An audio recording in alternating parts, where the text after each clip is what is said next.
Weather Bell Analytics meteorologist Joe Bastardi. We got a letter yesterday complaining.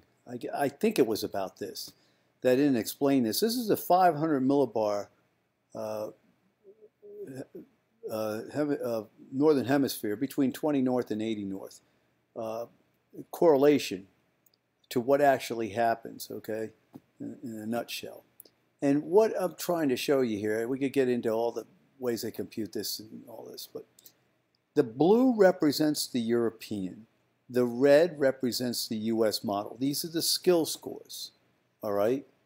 So what happens is they have a method to determine which model is closer, which is correlating better to what actually happens. And so that's what this is. You got to go on our site and look at it. You know, part of this is this daily update is to get you to say, hey, maybe I should look at the premium site because there are all these wonderful maps there. It's like the Joker. The Jack Nicholson Joker, not the, I forget who the other Joker was in Batman. You know, hey, where do you get these wonderful toys? It's in our premium site, so that's where you have to go. But the blue is a European, the red is a US, and what I'm trying to get across here is the European is doing much better. Okay, good. Now, a lot of hurricane forecasts coming out. NOAA's guidance came out. Yes, they refer to that as guidance because what they do is they use this pie graph, a 45% chance of above normal, whatever it was below and whatever it was average, okay? And that's not a forecast, that's guidance. For instance, it was pointed out that, well, this means there's a 55% chance it's not above normal. Well, if the normal distribution is 1 in 3, 33%, if you say 45%, you're saying it's significantly higher than what the normal is. You understand? And this is why you say, and NOAA puts out numbers too, so they did. I think they had 11 to 19 or whatever it was. I can't remember. And they look a little bit stronger than us overall. We tried to confine it to 11 to 13, 4 to 6 hurricanes, 1 to 2 majors, and a total ACE of 75 to 95. But we show you where over 50% of that ACE is going to occur. That's accumulated cyclonic energy. So we're trying to score ourselves against actual parameters, not probabilities. Now, I love the Hurricane Center. All right, I mean, and to me, I look at that, I go, okay, that's guidance, I understand, but I wouldn't call that a forecast. A probability of an occurrence is not a forecast. It's guidance to get to the end. It's a tool to get to the answer. Then there's the another bunch came out, private sector bunch, and I noticed that they have a lot of the same points that we've had out for quite some time. We've had 2 hurricane forecasts out. First one went out in April, then we updated it in May.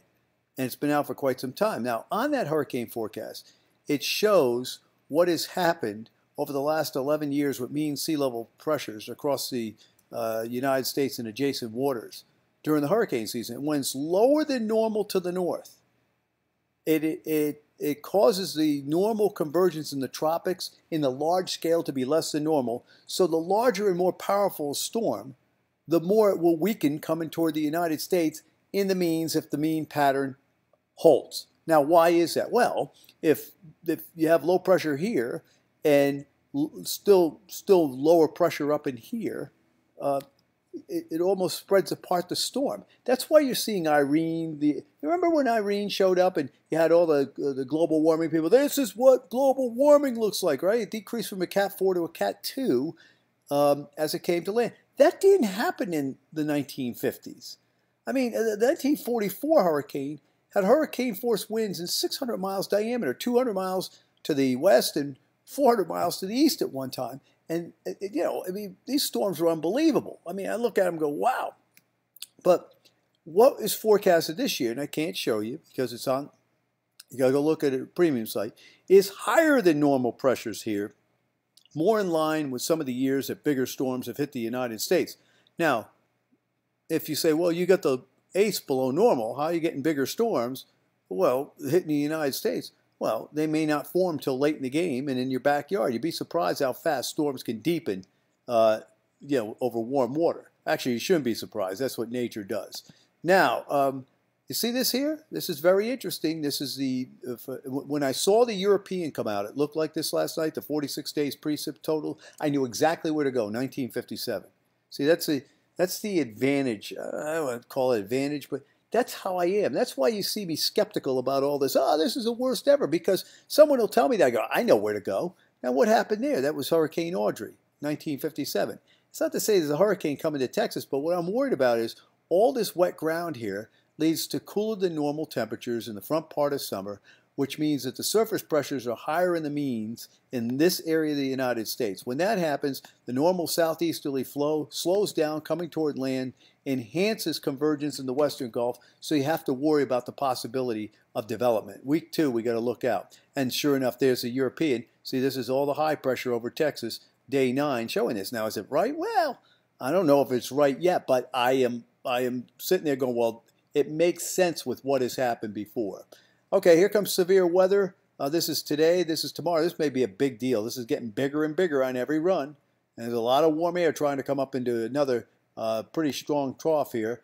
And this is Sunday, so it's going to be a noisy Memorial Day weekend across the Southland.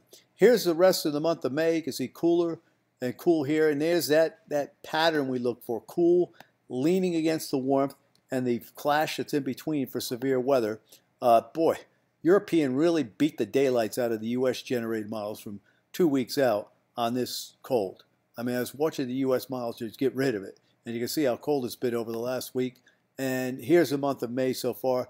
Large-scale cool across much of the United States. And the coolest month in the United States relative to averages since last May. How about that? Enjoy the weather. It's the only weather you got.